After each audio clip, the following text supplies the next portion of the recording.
Mənə bir köməkçi xanım lazım idi və çoxlu CV-lər gəlirdi, zənglər gəlirdi. Hər kəs də rəsmi danışır, rəsmi maillər göndərirlər, işə dəvət olunmaqla bağlı. Bir xanım zəng elədi. Adi zənglə zəng eləyib. Salam, iş görüşməsinə görə zəng eləyirəm. Dedim ki, buyurun və danışığından hiss olunurdu ki, xanımda heç bir təcrübə yoxdur. Normalda gördüklərimə əsasən o zəngin qarşılığında kimsə onu dəvət etməzdi deyə düşünürəm. Amma mən şans vermək istədim. O xanıma özüm location konumu göndərdim, özüm dəvət etdim ofisə və bildirdim ki, heç kim görüşməsin, o xanımla özüm görüşəcəm. Xanım gəldi ofisə, çox qorxaq, çox ürkək bir vəziyyətdə gəldi otağa və xanım əyləşdi, sual verdim, yaşı falan, yəni yetərincə də 30 yaşı var idi və heç yerdə çalışmamışdı. Sual verdim, filan şeyləri bilirikmi, bilmir, heç nə, təcrübə, bilik sıfır. Bir tək onu dedi ki, mənim övladım var və mən yoldaşımdan ayrılmışam və bilmirəm ki, övladımı necə saxlayım.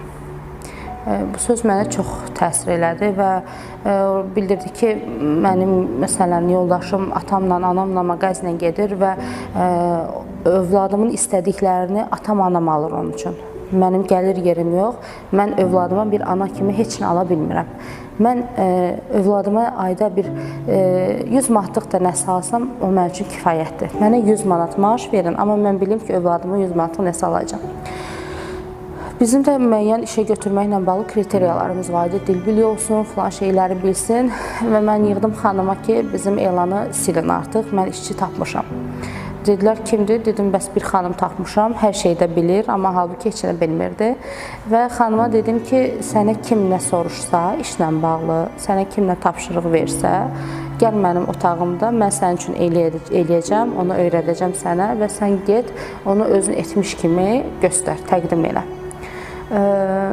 Təsəvvür edin, o xanım hönkürtü ilə ağladı o otaqda və o qədər dualar elədi ki, siz mənim həyatımı xilas etdiniz.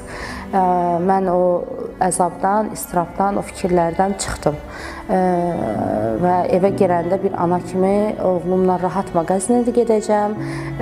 Artıq o şeyləri düşünməyə başladı və elan olundu ki, o xanıma kursa təşkil etdik, müəyyən proqramları da öyrətdik və xanım hal-hazırda orada rəsmi şəkildə işinə hələ də davam edir və demişəm ki, mən buradan çıxmış olsam belə o xanıma heç kim toxunmasın.